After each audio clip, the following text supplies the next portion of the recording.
Welcome to Mapplanner. In this video, we will learn about the visual editor and the general options of the plan editor. At the top of the window, you have the toolbar. From there, you have access to floor plan functions and markers. The area display mode is useful if you create transparent areas.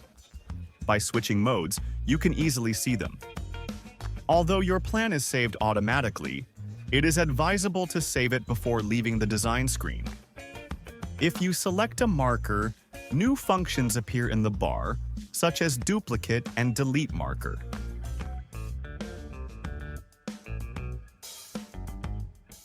Let's now look at the Options tab.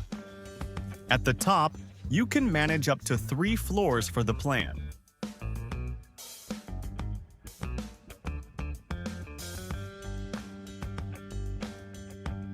If you add more floors, it's very important that the size of the image is the same for all of them.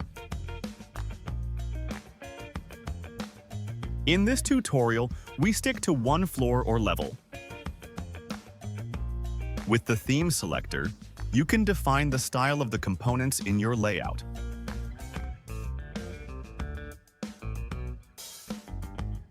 Notice how the zoom controls or the style of the panels change.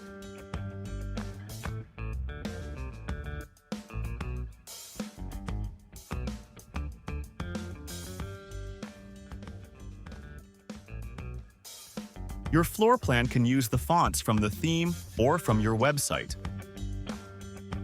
Below, you have some color selectors to manage the colors of your plan. Experiment with them until you achieve the desired design.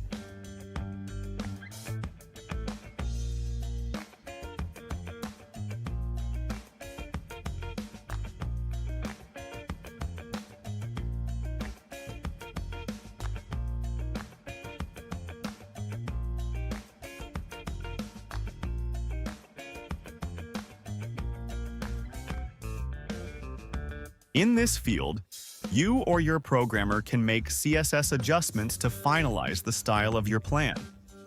Don't miss the rest of the video tutorials and make the most of all the possibilities that Mapplanner offers you.